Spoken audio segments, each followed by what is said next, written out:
সোনার মদিনায়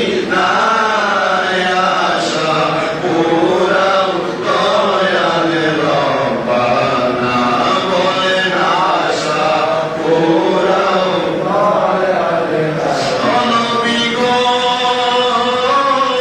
কেমন জানি মক্কা মদিনা দেখলে নাকি পরাণে জোড়ায় না ও নবী গো কেমন জানি মক্কা মদিনা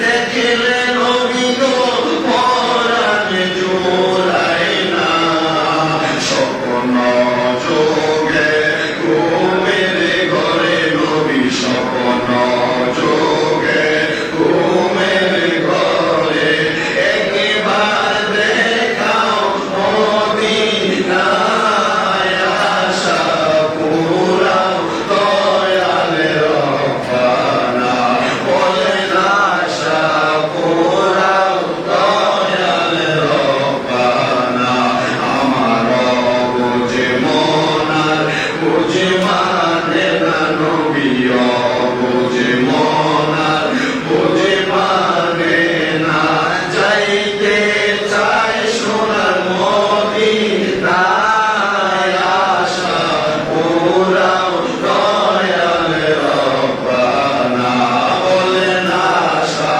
পুরাও দয়াল মনে আমার বড় আশা নবী গো দেখিব আমি রোজা মদিনা বলে মনে আমার বড় আশা নবী গো দেখিব আমি আপনার এই রোজা কত জনে দেখে নবী গো কত জনে দেখে নবী গো আমার দেখা হলো না আশা পুরাও দয়াল রব্বানা বলেন আশা পুরাও দয়াল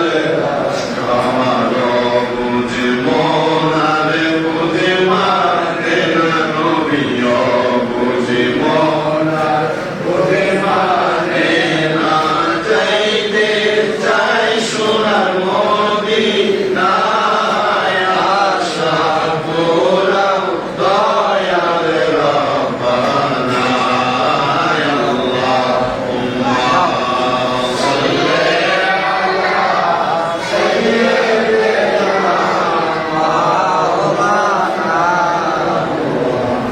وعلى آل سيدنا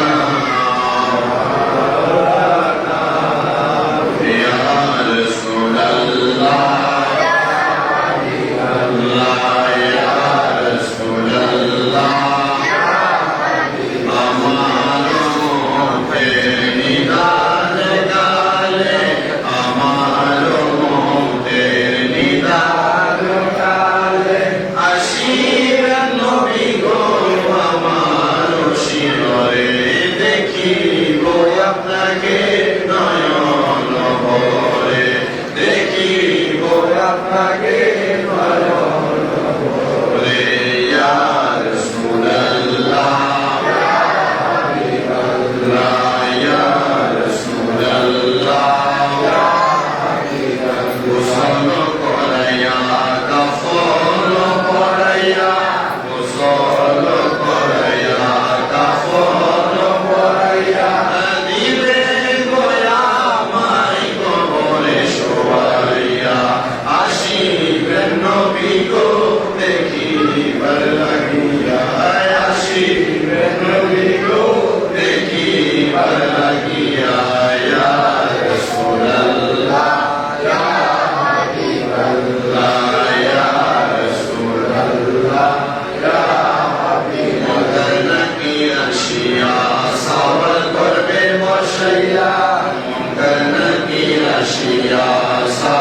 করবে বসাইয়া দিবেন গরবিহি পর্দা উঠাইয়া জানাইব সালাম আপনায় দাঁড়াইয়া জানাইব সালাম আপনায় দাঁড়াইয়া ইয়া রাসূলুল্লাহ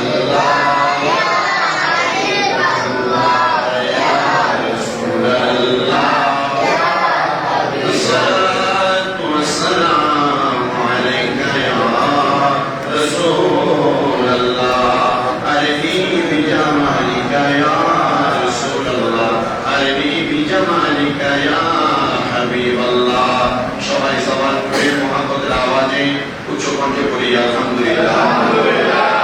মঞ্চে সজ্জে মোহতারাম দিগার দিনদার ইমানদার মুত্তাকিন মুসলিম কেরাম, আজকে পবিত্র জিলকদ মাসের চতুর্থ জুমা। আজকের এই জুমার আলোচ্য বিষয় হচ্ছে সন্তানের অধিকার। মহান আল্লাহ জাল্লা শানুহু আমাদেরকে আজকে সন্তানের অধিকার সম্পর্কে জানার পর প্রত্যেকটি মা বাবা তাদের সন্তানের প্রাপ্য অধিকার আদায় করার তৌফিক দান করুন। জোরে করেন আমিন।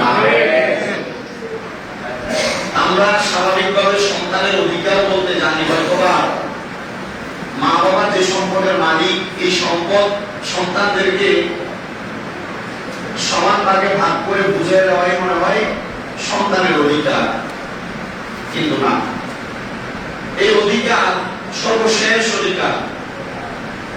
একটা সন্তান মা বাবার কাছে জন্মের পর থেকে সন্তান প্রাপ্ত বয়স্ক 10 বছর উপনীত হওয়া পর্যন্ত যে অধিকার, এই অধিকার হলো মা বাবার সর্বশ্রেষ্ঠ অধিকার। এই অধিকার যদি কোনো মা বাবা নির্দিষ্ট পরিমাণ সুন্দরভাবে আদায় করে তাহলে ওই মা বাবা ওই সন্তানের কাছে কোনো দায়বদ্ধ থাকবে না। তবে মা বাবার কাছে সন্তান ওয়ারিশ সূত্রে যে জমি আছে অথবা সম্পত্তি আছে, ওই সম্পত্তি সন্তান, আমি গত জুমায় বলে দিছিলাম বা এর আগেও কয়েকবার এই ব্যাপারে বলে দিছিলাম, সন্তানদেরকে আপনাদের জমি সম্পত্তির ভাগ আপনারা বেঁচে থাকা অবস্থায় দিবেন না। কেন? কারণ বেঁচে থাকা অবস্থায় বর্তমান সমাজে যদি সন্তানদেরকে সম্পত্তির ভাগ করে দেওয়া হয় তাহলে ওই মা বাবা পৃথিবীতে সবচেয়ে বেশি লাঞ্ছিত এবং বঞ্চিত হয়। ঠিক আছে না? সবচেয়ে বেশি মা বাবা লাঞ্ছিত এবং বঞ্চিত হয় মা বাবার সম্পত্তি যদি মা বাবা ইন্তেকালের আগে সন্তানদেরকে ভাগ করে দেয়। এজন্য বর্তমান সমাজের সিচুয়েশন অনুযায়ী একটা মা বাবা তার সন্তানদেরকে জমি জমা ভাগ করে না দিয়ে যেভাবে আছে এভাবে সন্তানদেরকে থাকতে দিবে। সন্তান মা বাবার ভরণ পোষণের দায়িত্ব নিবে। আম্মা আব্বার ইন্তেকালের পরে ওই মা বাবার সম্পত্তি ওয়ারিশ সূত্র ধরে, যেটা বর্তমান বাংলাদেশের আইন অনুযায়ী একটা সন্তান ভাগের পর্বে সন্তান সেভাবে জমি জমা ভাগ করে নিবে। তাহলে ওই মা বাপ মৃত্যুর আগ পর্যন্ত কোন অবহেলার শিকার হবে। আল্লাহ তাআলা আমাকে আপনাদের কাছে সন্তানদের অধিকার সম্পর্কে বলা এবং আপনাদেরকে শোনার পর আমল জিন্দেগিতে বাস্তবায়ন করা তৌফিক দান করুন। সবাই বলেন আল্লাহুম্মা আমিন। আসেন, এই সন্তান এমনি এমনি কিন্তু আমাদের কাছে আসেন। যারা সন্তানের বাবা, ছেলের বাবা, মেয়ের বাবা, তাদের কাছে কিন্তু আল্লাহ সন্তান এমনি দেয় নাই। দেখবেন আমাদের দৌলতপুর এলাকায়, কুমিল্লা সদর এলাকায়, কুমিল্লা শহরের বিভিন্ন এলাকায় অথবা সারা বাংলাদেশের অনেক মা বাবা আছে যারা 5 বছর, 7 বছর, 10 বছর, 15-20 বছর একটা সন্তানের জন্য শুধু আল্লাহর কাছে কাঁদে, কিন্তু আল্লাহ তাআলা তাদেরকে একটা সন্তান দেয় না। তো সন্তান আল্লাহ তাকে দেয় যে ব্যক্তি সন্তানের আমানতদারিতা রাখতে পারবে। আমার কাছে 10 লক্ষ টাকা আছে, এই 10 লক্ষ টাকা আমি ওই ব্যক্তির কাছে দিব যে আমাকে আমার যখন ইচ্ছা তার কাছে চাইলেই সে আমাকে আমার আমানত ফিরিয়ে দিবে। আল্লাহ তাআলা একটা সন্তানকে তার মা বাবার কাছে কখনই দেয় যখন ওই মা বাবা তার সন্তানের আমানতদারিতা, মানে সন্তান তার মা বাবার কাছে যা প্রাপ্য ওই মা বাবা তাকে তা বুঝিয়ে দিবে। কিন্তু অনেক মা বাবা সন্তান জন্ম নেওয়ার পরে ওই সন্তানের নির্দিষ্ট পরিমাণ দায়িত্ব পালন করেন না। তার কারণ কি? তার কারণ হলো ওই মা বাবা সন্তান জন্ম দেওয়ার পরই মনে করেন যে সন্তান জন্ম দিয়ে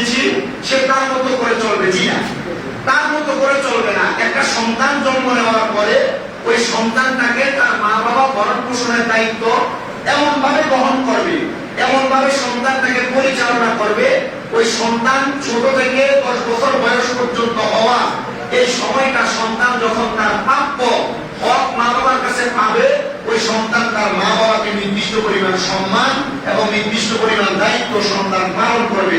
আল্লাহ তাআলা আমাদেরকে এমন দায়িত্বের উপর আমল করার তৌফিক দান করে দিতে পারেন, আমিন। তো সন্তানদের ব্যাপারে আল্লাহ তাআলা কি বলেন?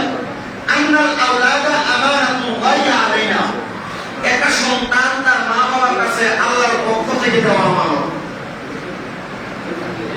সুবহানাল্লাহ, সুবহানাল্লাহ। একটা সন্তান তার মা বাবার কাছে আল্লাহর পক্ষ থেকে দেওয়া কি আমানত। আমাদের যাদের ছেলে আছে, যাদের মেয়ে আছে, তাহলে এই ছেলে আপনার নয়, এই ছেলে এই মেয়ে আপনার নয়, এটা স্বাভাবিক না, আপনি দাবি করছেন এটা আপনার, কিন্তু এটা আল্লাহ তাআলার আমানত।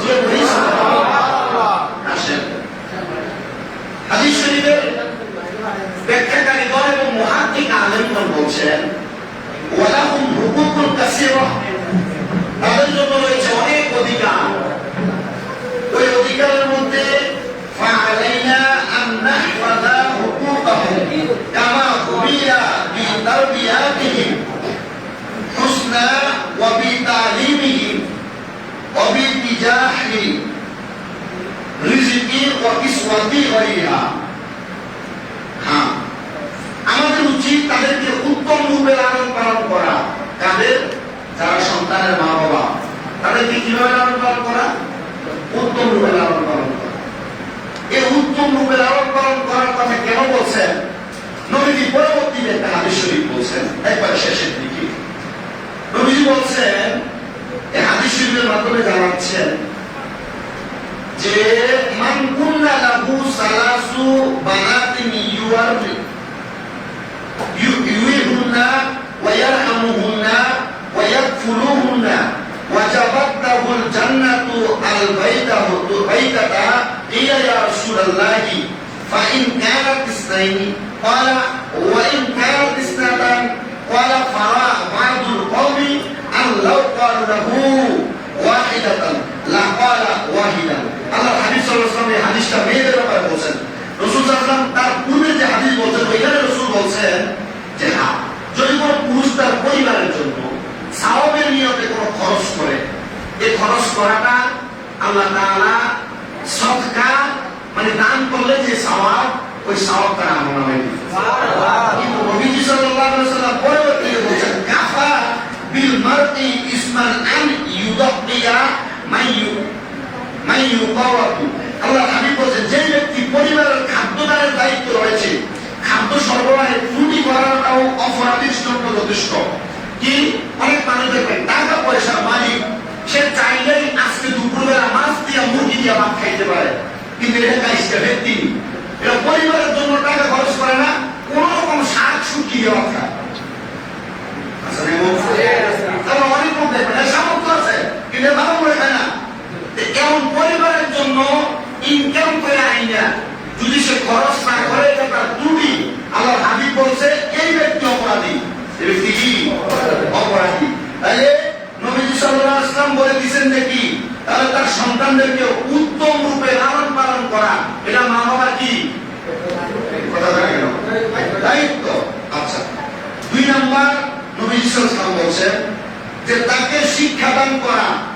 আপনি তো আপনার সন্তানদেরকে শিক্ষা দিচ্ছেন না, সন্তানের বয়স এটা 9-10 বছর হয়েছে, এটা সাধুকানে দিয়ে দেয়, এটা কাছে দিয়ে দেয়, এটা পড়ায় করে না। আপনি যেটা করলেন, 2 নাম্বার দায়িত্ব আপনি পালন করেন নাই, কোনটা? শিক্ষাদান করেন নাই। তাহলে এটার জন্য আপনি আল্লাহর কাছে জবাব। আমি একবার কিন্তু বলছিলাম যে কোন মা বাবা যদি তার সন্তানকে কোরআন শিক্ষা না দেয়, তাহলে ওই সন্তান তার মা এবং তার বাবার বুকে ভাড়া দিয়ে হুঁচারত করবে। বুঝতে পারছে? আপনি যদি আপনার সন্তানদেরকে কোরআন না শিক্ষা দেন, তাহলে আপনার সন্তান আপনার কোথায় পাড়া দিব? বুকে পাড়া দিয়ে হুঁচারত পারবে। হাদিস শরীফ বললাম যে শিক্ষাদান করা এটাও কিন্তু আপনার দায়িত্ব।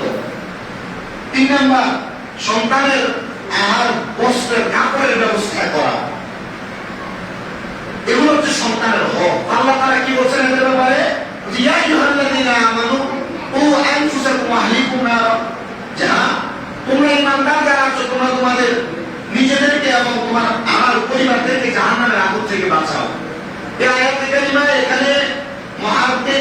একজন মুফাসসিরে কেরাম এর জন্য উল্লেখ করেছেন যে আপনি আপনার সন্তানকে জাহান্নামের আগুন থেকে বাঁচানোর জন্য যে যে শিক্ষা দেওয়া প্রয়োজন আপনি আপনার সন্তানকে সেই সেই শিক্ষা দিবেন।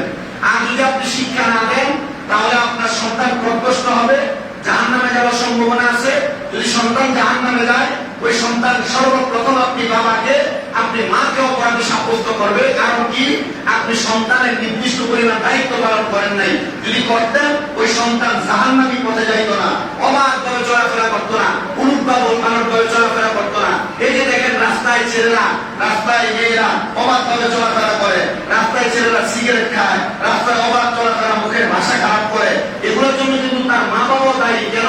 তার মা বাবা তাকে উত্তম ভাবে পরিচালনা করতে পারে নাই বিধায় এই সন্তান অবাধ খারাপ ভাবে চলাফেরা করে। আল্লাহ তাআলা আমাদের সন্তানদেরকে উত্তম শিক্ষা দেওয়ার তৌফিক দান করুন।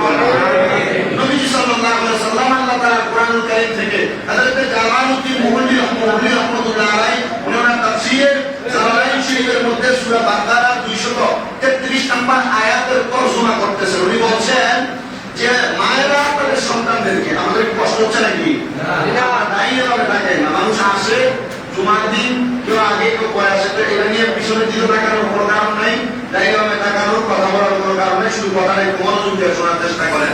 অনেক মা বোন আপনারা সন্তানদের মনে করেন 6 মাস 7 মাস দুধ খাওয়ানোর পরে এটা ফিডার ধরে যায়, এটা ফিডার ধরে যায়, ফিডার ধরে যায়, এরপরে আলগা খাওয়ায়, আসে না খাওয়া।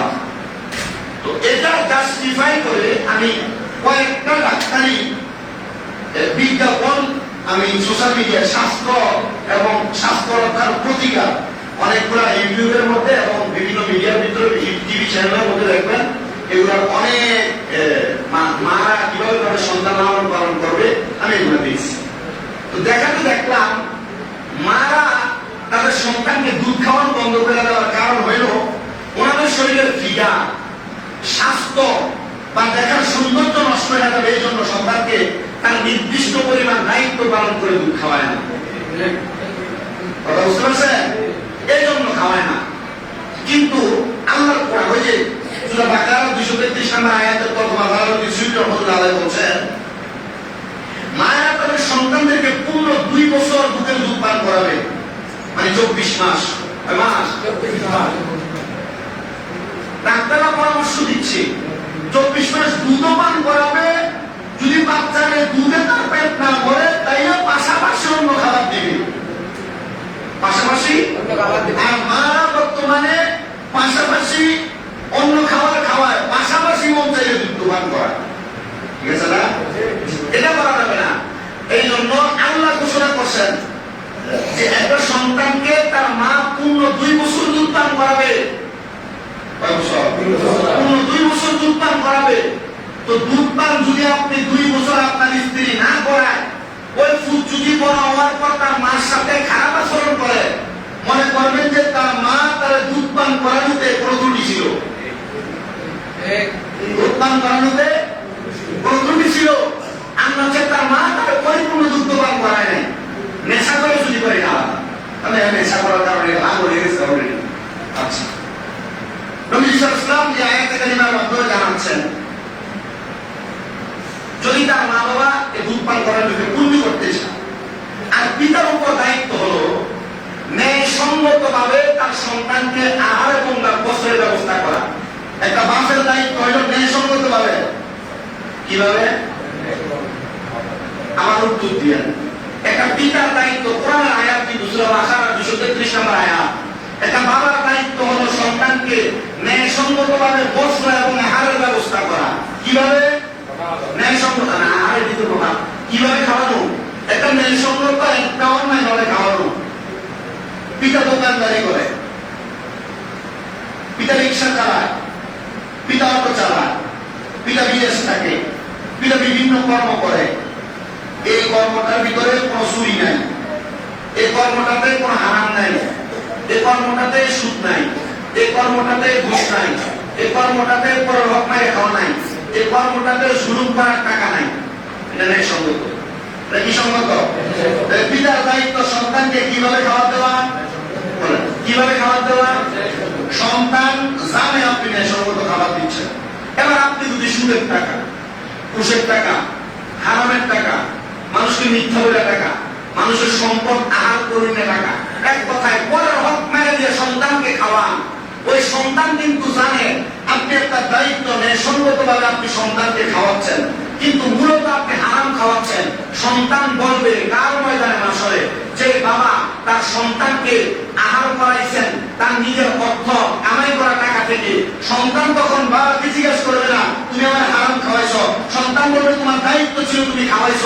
হারাম খাওয়ানোর কারণে আপনি বাবা জাহান্নামে যাবেন। কথা ক্লিয়ার? এটা একটা কোরআনের আয়াত। দ্বিতীয়, নবীজি সাল্লাল্লাহু আলাইহি সাল্লাম একটা সন্তান জন্মগ্রহণ করেছেন, করার পর মা বাবার যে দায়িত্ব নবী সাল্লাল্লাহু বলছেন আন আবি রাফি'in قال রাআইতু রাসূলুল্লাহ সাল্লাল্লাহু আলাইহি সাল্লাম, হযরত আবু রাফি' রাদিয়াল্লাহু তাআলা বলেন আমি রাসূল সাল্লাল্লাহু আলাইহি সাল্লামের দিকে তাকিয়ে দেখেছি আযরা ফি উযুরিল হাসান ইবনে আলী হিনা ওয়ালাদাহু ফাতিমা বিসসালাত। হযরত আবু রাফি' রাদিয়াল্লাহু তাআলা বলছেন আমি দেখলাম যখন ফাতিমা তুজহারা রাদিয়াল্লাহু তাআলার সন্তান হযরত হাসান ইবনে আলী রাদিয়াল্লাহু তাআলা জন্ম নিলেন, আমি দেখলাম আমার নবীজি নামাজের সময় মানুষ যেমন আযান দেয়, নবীজি হযরত ইমাম হাসানের কাছে দাঁড়ায়া এভাবে আযান দিয়েছেন। সুবহানাল্লাহ। ফাতিমা তুজহারার সন্তান জন্ম নিয়েছেন,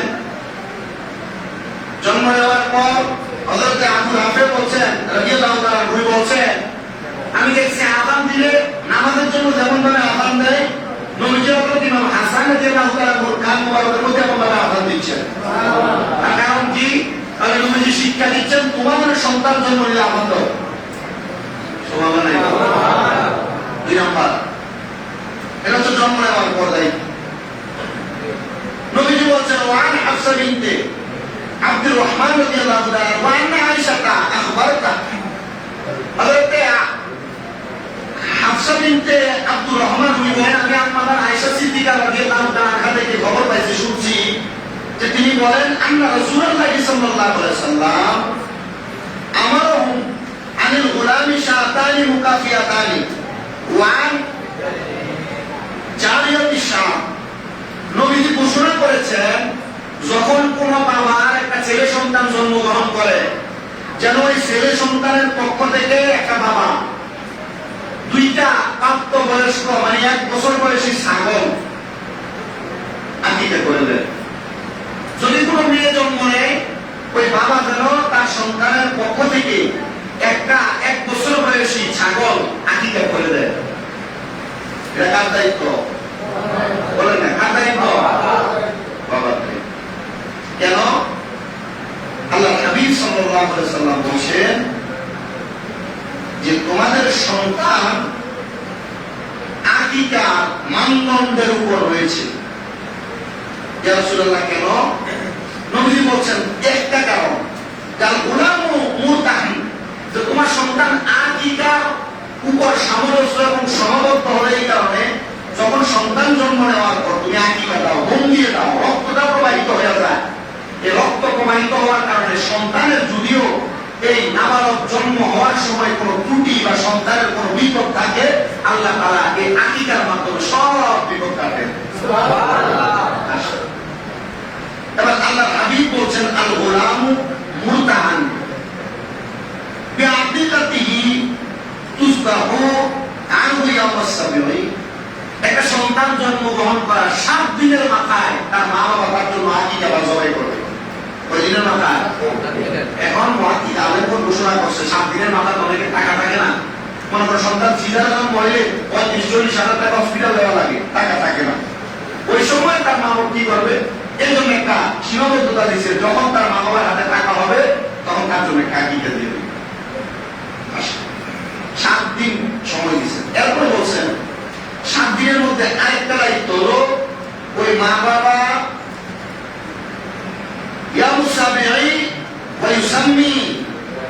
ওই মা বাবার সন্তানের 7 দিনের মধ্যে একটা নাম রেখে দিবে।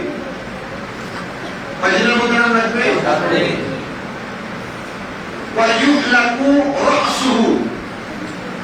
ওই সন্তানের 7 দিনের মধ্যে মাথা চুল্লি কামাইয়ে দিবে।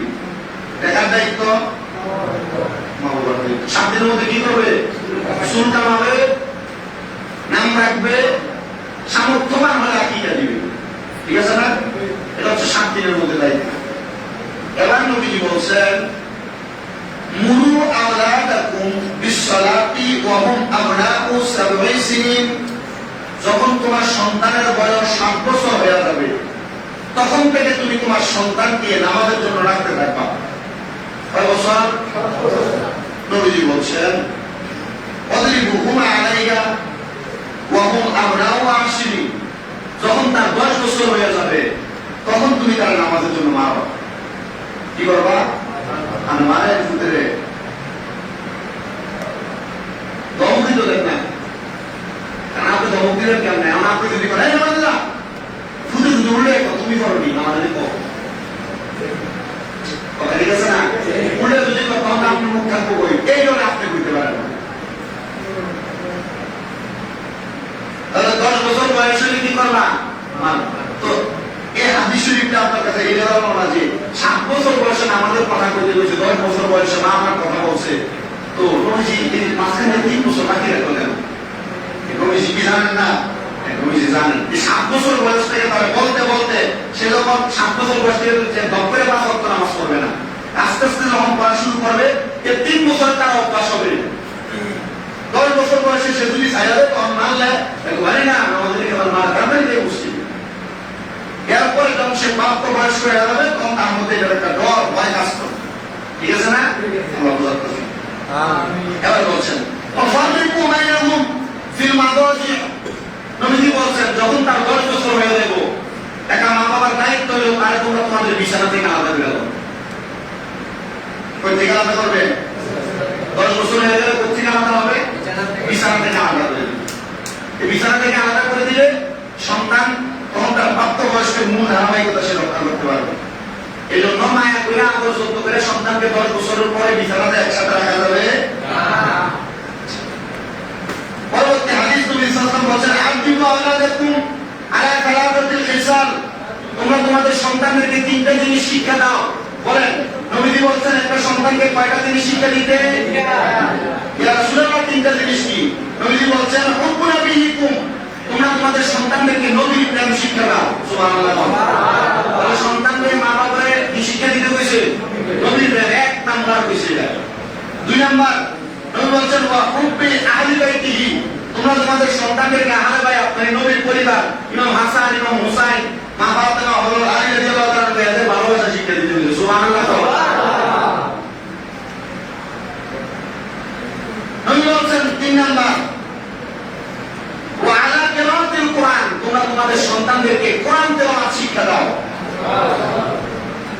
আপনি আপনার সন্তানকে কোরআন শিক্ষা দিচ্ছেন কিনা আপনি নিজে যাচাই করে দেখুন। শুনে আপনার কাছে দায়িত্ব দিলাম, আপনি আপনার সন্তানকে স্কুলে পড়াচ্ছেন, এর পরবর্তী বর্তমান জামানা যে পড়ালেখা এতে মানুষ হবে এর কোনো গ্যারান্টি নেই। সেটা মানুষ হবে মানুষের মতো এর কোনো গ্যারান্টি নাই। আমি ইদানিং আমার মাদ্রাসায় বিভিন্ন জায়গায় মাহফিলে যাওয়ার কারণে বিভিন্ন এলাকার স্কুলে পড়লে বা বিভিন্ন নরমাল কোথাও পড়লে আমি ধরে ধরে আমার মাদ্রাসা ঢুকতে চাই না। শুধু কইছি এটা কোন রকম যদি কোরআনে হাফেজ বানায় তাহলে মসজিদের ওয়াজিব ব্যবহার খেতে পারবো, ইমামতি ব্যবহার খেতে পারবো। আর এমনি নরমাল পড়ালে করবো 6, 7, 8 পর্যন্ত পড়লে তখন দেখতে কোনো কাম হয় না। কোরআনে দেখতে গায়ে করা যায় হাজার প্রজা কাম কর কি ঠিক আছে প্রজা কাম কর দেখো কাম করবো টাকা মুখ দেখে গেছে আমার মা বাপরা ছবি রাখবো না। বুঝতে পারছেন? এই জন্য সন্তানরা আপনি নির্দিষ্ট পরিমাণ শিক্ষার কারণ হচ্ছে আদব শিক্ষা গ্রহণ করবে একটু করানোর চেষ্টা করবেন। তাহলে 3টা শিক্ষা, 1 নাম্বার নবীর ভালোবাসা, তার পরিবারের ভালোবাসা, 3 নাম্বার কোরআন শিক্ষা দেওয়া। নবী বলছেন পরবর্তী হাদিস এক ব্যক্তি নবীজির কাছে আসছেন, ক্বালা জা আরাবী ইলা নবী সাল্লাল্লাহু আলাইহি ওয়াসাল্লাম, আরবি এক ব্যক্তি নবীজির কাছে এসে প্রশ্ন করেছে, ইয়া রাসূলুল্লাহ আপনার কাছে জানতে চাই ফাকালা তুকাব্বিলুনা সিবিয়ানা ফামা নুকাব্বিলুহু, ইয়া রাসূলুল্লাহ আপনি কি আপনাদের ছোট ছোট বাচ্চাদেরকে চুমু দেন, আদর করেন? ছোট গ্রামের আরবি ব্যক্তি প্রশ্ন করছে, নবী সাল্লাল্লাহু আলাইহি ওয়াসাল্লাম উত্তর দিয়েছে যে ফাকালা নবী সাল্লাল্লাহু আলাইহি ওয়াসাল্লাম আওয়া আমলিকু লাকা ইন্না আল্লাহু মিন ক্বাবলিকা রাহমা, নবী সাল্লাল্লাহু আলাইহি ওয়াসাল্লাম উত্তর দিয়েছে হ্যাঁ আমরা চুমু দেই, কিন্তু আমরা ওই ব্যক্তি বলছে আমরা তো চুমু দেই না,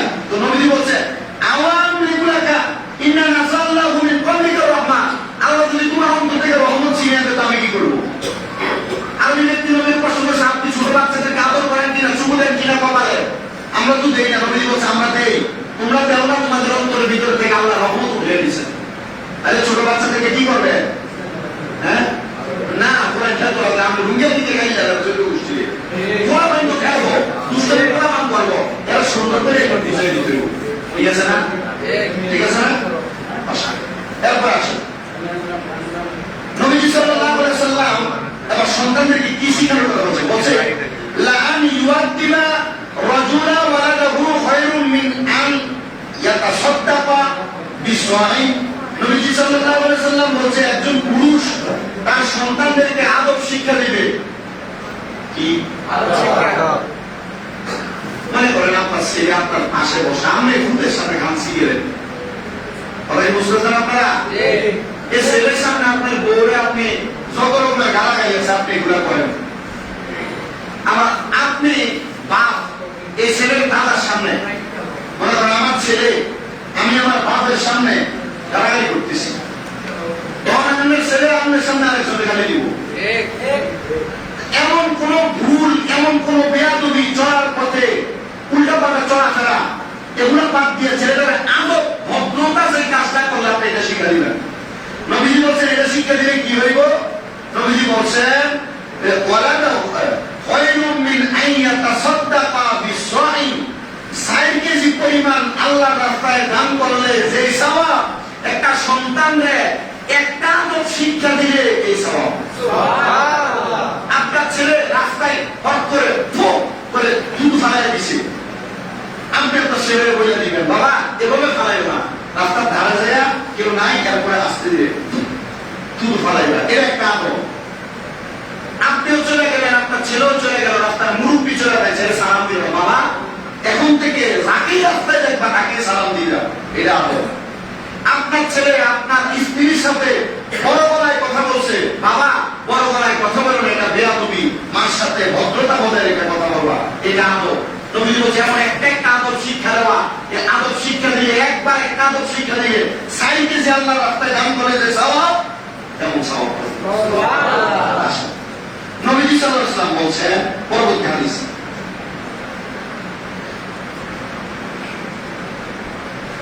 মা নাহালা ওয়ালিদুন ওয়া ওয়ালাদুন মিন মুহিল্লি আফদালু মিন আদাবিল হাসান। একজন পিতা তার সন্তানকে সুশিক্ষা দেওয়ার চাইতে উত্তম কোন দান হইতে পারে না। আপনি আল্লাহর রাস্তায় লাখ লাখ কোটি কোটি টাকা দান করেন, কিন্তু আপনার ছেলেরা উত্তম শিক্ষায় শিক্ষিত না। কি শিক্ষা? একটা শিক্ষা, একটা উত্তম শিক্ষা। তাই আপনি আপনার সন্তানকে উত্তম শিক্ষা দিলে যে সওয়াব পাইবেন, কোটি কোটি টাকা দান করলে সওয়াব পাইবেন। সুবহানাল্লাহ। আমি কিন্তু সন্তানের অধিকার সম্পর্কে বলছি। উত্তম শিক্ষা যে মা বাবা সন্তানকে দেয়, আদব শিক্ষা যে সন্তান মা বাপকে দেয়, এ মা বাপ বুড়ো হয়ে গেলে যত কিছু বৃদ্ধাশ্রমে যাওয়া লাগবে না, এ মা বাপ জুদা হওয়া লাগবে না, আলাদা হওয়া লাগবে না। নবীজি বলছেন, হাদিসটা একটু বড়, দিনারু আনফাকতাহু ফি সাবিলিল্লাহি, যে তুমি আল্লাহর সন্তুষ্টির জন্য কিছু দান করলা। ওয়া দিনারু আনফাকতু ফি রাকাবাতি, তুমি একটা গোলাম মুক্ত করার জন্য কিছু দান করলা। ওয়া দিনারু তাসাদ্দাকা বিহি আলাল মাসাকিন, কোন ফকির মিসকিনকে তুমি কিছু দিনার দান করলা। ওয়া দিনারু আনফাকতু আলা আহলিকা, তুমি তোমার পরিবারের জন্য কিছু দান করলা। নবীজি বলছেন আযামুহা আজরুল্লাযী আনফাকতাহু আলা আহলিকা, তুমি মিসকিনকে দান করলে যে সওয়াব পাইবা, গোলাম আযাদ করলে যে সওয়াব পাইবা, আল্লাহর রাস্তায় দান করলে যে সওয়াব পাইবা, তার চাইতে বেশি সওয়াব পাইবা তুমি যদি তোমার পরিবারের জন্য কিছু খরচ করো। সুবহানাল্লাহ। এই জন্য টাকা পয়সার মালিক হওয়ার পর ব্যক্তি মানা কইরা, এক কথায় টাকা আছে কিন্তু পরিবারের জন্য খরচ না কইরা, নরমাল টাকা শুধু জমাইয়েন না, পরিবারের জন্য খরচ করেন, দেখবেন আল্লাহ আপনার কামাই করবেন। নবীজি বলছেন এটা উত্তম। ওই দান সৎকার চাইতে উত্তম কোনটা? নিজের পরিবারের জন্য খরচ করা। ধরে পড়ো সুবহানাল্লাহ। এটা মনে করে দান সৎকার বন্ধ করা যাবে না, সব কিছু দান দিবেন তো। আচ্ছা, পরবর্তীতে নবী সাল্লাল্লাহু আলাইহি ওয়াসাল্লাম বলছেন, এই হাদিস ইজা আনফাকা রাজুলা আলা আহলিহি নাফাকাতান ইয়াহতাসিবুহা ফাহিয়া লাহু সাদাকা। যদি কোনো পুরুষ মানুষ তার পরিবারের জন্য সাওয়াবের নিয়তে খরচ করে, তাহলে এই খরচ করাটাও দান করার নিয়ত হইব। সুবহানাল্লাহ। আপনি আপনার পরিবারের জন্য 1 কেজি মাছ কিনছেন, 1 কেজি তরকারি কিনছেন, আলু পটল কিনছেন, সাওয়াবের নিয়তে কিনতেছেন, নবীজি বলতেছে এই দানের সওয়াব। সুবহানাল্লাহ। এরপরে নবী সাল্লাল্লাহু আলাইহি ওয়াসাল্লাম বলছেন যে তাইদিলু বাইনা আবনাইকুম, তোমরা তোমাদের সন্তানের ব্যাপারে সমঝোতা বজায় রাখো। অনেকে দেখবেন ওই মায়ের সন্তানের এটা অবহেলা করে, এমন আছে না অনেকে, মায়ের শিখে লেগে এটা ভালো খরচ বেশি গিয়ে দিতে খরচ, চালাইতে খরচ, বা ছেলে সন্তান দুইটা হইলে যেটা মনে করেন ইনকাম করে দেয় এটা ভালোবাসে, আর যেটা নর্মালি সবাই এটা ভালো। অঙ্কের সমাজে একটু উল্টা, যেটা উল্টা ভালো সবাই ইনকাম করে নেওয়ার থেকে এটা একটু ভালোভাবে চালা, ঠিক আছে না? মা বাপ এটা ইনকাম করে নেওয়ার থেকে লইয়া উল্টা ভালো সবাই নেওয়া দেয়। এই জন্য আল্লাহ রাসূল বলেছেন তোমরা তোমাদের সন্তানের ব্যাপারে কি করো? আদর করো, ইনসাফ করো। করে না? করে না? মানে ইনকাম দিলে করে এর থেকে নিয়ে যেটা ভাবাই না এটা সামাল। আমি আমার কাছে প্রমাণ আছে, আমার রাজনীতি প্রমাণ আমার সাথে চলে, আমি আমার কাছে অনেক গুলো আছে। এই জন্য এগুলো করেন না, এগুলো করলে আপনার মা বাবা জানাবেন উপরে কবর উঠবেন। যা আপনার সন্তান যেটা ইনকাম করে এটা যেমন চলে, যেটা নর্মালি চলে সেটা তার মতো চলবে, তোমরা ব্যাপারে ইনসাফ করবেন। তবে এই হাদিস শরীফে বলা হয়েছে অনেক মা বাবা মৃত্যুবরণ করার আগে যে ভাগে সম্পদ ভাগ করে দেয়, শুরুটা এটা শুরুতে কেউ একটু বেশি দেয়, এমন ধরেন আছে না? শুরুতে কেউ একটু বেশি দেয়, আবার এটা বড় কেউ একটু কম দেয়, বা এটা ইনকাম করে এলাকা তারা একটু কম দিচ্ছি, দুটো কামাই করেছে এলাকা তোর একটু কম, এতে কামাই টামাই করে না তার একটু বাড়াই দিতে, বা তার পুঁজি খুব বেশি না একটু বেশি এটা বাড়াই দেবে না, এটা করা যাবে না। নির্দিষ্ট পরিমাণ সন্তানদের মাঝে সমঝোতা বজায় রাখতে হবে। আল্লাহ রাসূল বলেছেন তোমরা তোমাদের সন্তানের মাঝে দিলু বাইনা আবনাইকুম, তোমরা তোমাদের সন্তানের মাঝে সমতা বজায় রাখো। পরবর্তীতে মেয়ে সন্তানদের ব্যাপারে নবী যেটা বলছে হাদিস শরীফে আগে তার অর্থ শুরু করে নেই, মান কুনা মুসালাতুন বানাত বানাতি ওয়াহুন্না ওয়া ইয়ারহামুহুন্না ওয়া ইয়াকফুলুহুন্না ওয়া যাবাতাহু জান্নাতুল বাইত জান্নাতুল বাক্কাতা। আল্লাহ হাবিব সাল্লাল্লাহু আলাইহি ওয়াসাল্লাম বলেন যে ব্যক্তি 3টা কন্যা সন্তান আছে এবং তার আশ্রয় দেয়, স্নেহ করে, তার ভরণ পোষণ দেয়, আল্লাহ হাবিব সাল্লাল্লাহু আলাইহি ওয়াসাল্লাম বলেন তার জন্য জান্নাত নিশ্চিত। কয়টা কন্যা? তাহলে কি দিতে হবে? 1 নাম্বার আশ্রয়, 1 নাম্বার কি দিতে হবে? 2 নাম্বার স্নেহ করতে হবে, 3 নাম্বার ভরণ পোষণ দিতে হবে। কারণ আমরা কোন মাসে 3টা এটা আছে কি যে এই এলাকার ভিতরে যখন ঘুরে মাথা শুলে ছেড়ে দিয়ে আনে, যখন বাংলা মনে হয় বাংলা এমনি লেগে অনেক বুঝতে পারতেছেন আপনার মেয়ে এর মানে কোনো পর্দা নাই, ইসলাম নাই, আদর নাই, কাসান নাই। যেমন আল্লাহ রাসূল বলেছেন যে 3টা কন্যা থাকবো, তার স্নেহ করবো, ভরণ পোষণ দিব এবং আশ্রয় দিব, তার জন্য জান্নাতে দেব। যদি তার এমন ভাবে শ্রদ্ধা না করায় ওই বাপের মায়ের কারণে দুজো করছে, বুঝতে পারছেন? নবী বলছে তোমরা তোমাদের কন্যা সন্তানদেরকে এগুলা করো তাহলে তুমি জান্নাতে যাবে। তাই সাহাবী প্রশ্ন করছে কি রে ইয়া রাসূলুল্লাহ, ফাইন কানাত ইসনাতাই, যদি আমার 2টা মেয়ে হয়, নবী সাল্লাল্লাহু আলাইহি ওয়াসাল্লাম বলেন ওয়ালা ওয়াইন কানাত ইসনাতা, 2টা হইলো ওয়ালা ফারা, যদি 2টা হয় তাহলে তুমি জান্নাতে যাবে। তাই সাহাবী প্রশ্ন করছে আরে 2টার ব্যাপারে কইলো আমার তো মাই হইবে একটা, মানে আমি কি কইলাম? বলছে ওয়ালা ফারা বাদু কওমি আল্লাহ ক্বালু লাহু ওয়াহিদুন লা ওয়াহিদাতান লা ক্বালা ওয়াহিদা, যে যদি তার আল্লাহ রাসূলের কাছে একটা মায়ের ব্যাপারে প্রশ্ন করতো নবী যেটা বলতো তার একটা মায়ের তার একটা জান্নাত। সুবহানাল্লাহ। এর হাত ধরে কেমনে সিদ্ধান্ত আপনার বারবার ভালো না, আর উল্টা ভালো মাইয়া হয়ে গেছে, এমন ভালো আপনার মায়ের সরে ভালো মতো কি খবর আল্লাহ আমাদেরকে বাঁচার তৌফিক দান করুন, জোরে বলে আমিন। আচ্ছা, পরবর্তী কোরআন কারীমের আয়াত সূরা নূরের 21 নম্বর আয়াতের মধ্যে আল্লাহ তাআলা এই আয়াতে কারিমার অনেক সুন্দর একটা ব্যাখ্যা আমাদের জন্য রাখছেন। এটা তর্জমা হলো যারা ঈমান আনে, ঈমানদার ব্যক্তি যারা, তারা যেন তাদের সন্তান সন্ততির ঈমানের দিকে অনুগত করে, অনুগামী করে। আমাদের যাদের সন্তান আছে আপনারা ঈমান আনছেন এটা আপনারা বিশ্বাস করেন, আপনি নামাজ পড়েন আপনার ফুটে পড়ে না, আপনি নামাজ পড়েন আপনার জিয়ে পড়ে না, আপনি যে পথে আছেন ঈমানের পথে, আপনি আপনার সন্তানকে দিকে দিকে পথে তাই নামবেন। এবং এগুলো যদি করেন নবী সাল্লাল্লাহু আলাইহি ওয়াসাল্লাম বলছে যে 3টা কন্যা সন্তান আমি তার কর্মফলের মধ্যে থেকে কিছু কমাবো না, তার কর্মফল নির্দিষ্ট পরিমাণ তাকে দিব, বলে সে জান্নাতে যাবে। এজন্য আমার প্রত্যেক মুসল্লি এখানে যারা আছেন, সন্তানের দায়িত্বের ব্যাপারে বলছি, আপনি এই প্রত্যেকটা দায়িত্ব যদি আপনার সন্তানের জন্য নির্দিষ্ট পরিমাণ ভাবে আদায় করেন, এই সন্তান প্রভ্রষ্ট হওয়ার সম্ভাবনা নাই, এই সন্তান আপনার অবাধ্য হওয়ার সম্ভাবনা নাই। আর যদি আপনি এই দায়িত্বগুলো পালন করেন, আপনার সন্তান আপনাকে যদি তার প্রাপ্তবয়স্ক হওয়ার পর দায়িত্ব পালন নাও করে, আপনার সন্তান যদি দায়িত্ব পালন নাও করে, আপনি আল্লাহর কাছ থেকে এটা কর্মফল পাবেন, আল্লাহর কাছ থেকে এটা বিনিময় পাবেন। আল্লাহ তাআলা আমাকে বোঝানোর পর আমাকেও আমারও জিন্দেগিতে বাস্তবায়ন করা, আপনাদেরকেও বাস্তবায়ন করা তৌফিক দান করুন, জোরে বলেন আমিন। আলহামদুলিল্লাহি রাব্বিল আলামিন। আসসালামু আলাইকুম ওয়া রাহমাতুল্লাহ। যারা সুন্নাত করেন নাই, যারা সুন্নাত করেন, বাচ্চারা যারা আসো তোমরা কাতারের সাইডে সাইডে চলে যাও, আমি আমাদের দিকে চলে যাবো, পুরো বের আসবে। Nadi guen na prit. Hat.